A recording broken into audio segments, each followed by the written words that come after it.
Nous allons dans ce chapitre évoquer les notions de solution aqueuse, de concentration en masse, avec pour objectif de mettre en œuvre expérimentalement une méthode qui permette de retrouver la concentration en masse d'une solution. Donc tout d'abord, qu'est-ce qu'une solution aqueuse? Donc une solution est obtenue par dissolution d'un soluté dans un solvant.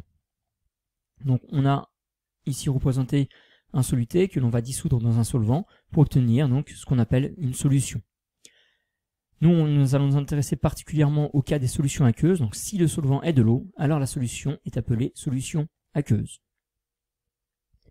Les espèces en solution peuvent être des ions, par exemple les différents ions qu'on va rencontrer dans de l'eau minérale, des ions calcium, magnésium, etc.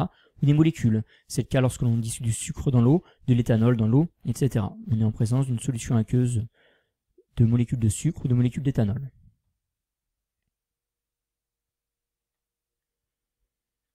Deuxième partie, qu'est-ce que la concentration en masse d'une solution? La concentration en masse, qu'on appelle également titre massique, notamment dans votre manuel, c'est cette notation qui est retenue. Donc la concentration en masse en soluté A d'une solution indique la masse de soluté, donc de ce soluté A dissoute dans un litre de solution. Cette concentration en masse se calcule grâce à cette relation. La concentration en masse du soluté A est égale à la masse de A dissous dans le volume de la solution. On exprimera donc la masse en grammes, le volume de la solution en litres, et donc la concentration en masse aura pour unité le gramme par litre, ou gramme litre moins 1. Il faut faire très attention à ne pas confondre la concentration en masse et la masse volumique qu'on a rencontrée précédemment. Ces deux grandeurs ont la même unité, mais ne définissent pas la même chose. Pour rappel, la masse volumique d'une solution, ça va être la masse totale de la solution, soluté plus solvant, sur le volume de cette solution. Ça, c'est la masse volumique de la solution. Alors que la concentration en masse de soluté, qu'on vient de définir, ça va être la masse seulement du soluté sur le volume total de la solution. Donc la masse volumique d'une solution, la masse totale de la solution, soluté plus solvant sur le volume de la solution, la concentration en masse qu'on vient de définir, la masse de soluté sur le volume total de la solution.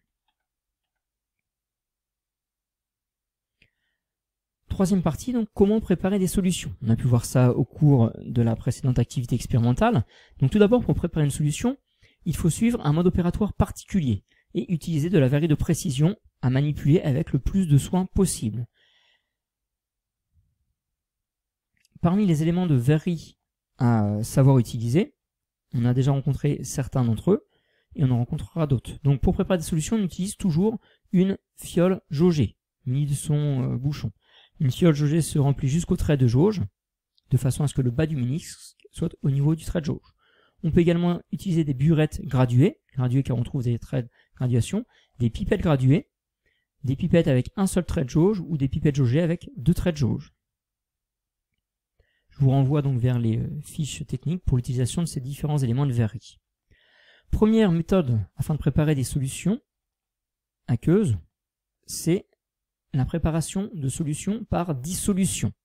On va dissoudre un soluté solide ou gazeux ou même liquide dans un certain volume de solvant.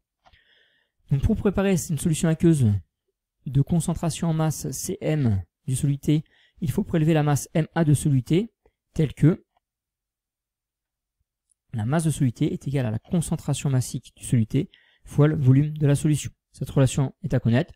Pour préparer une solution aqueuse de concentration massique en soluté A et pour préparer un certain volume de solution, on va prélever la masse de soluté est égale à la concentration massique fois le volume de la solution.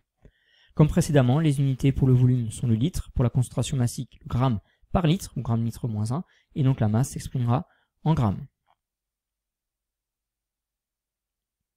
Le protocole qui permet donc de préparer une solution par dissolution est à connaître, il faut absolument savoir le répéter précisément.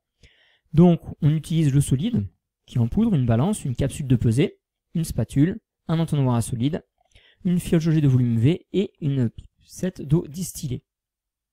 On va donc prélever tout d'abord la masse souhaitée de solide, donc on place la capsule de pesée, on appuie sur Tab pour s'affranchir de la masse de la capsule de pesée et on prélève la masse souhaitée.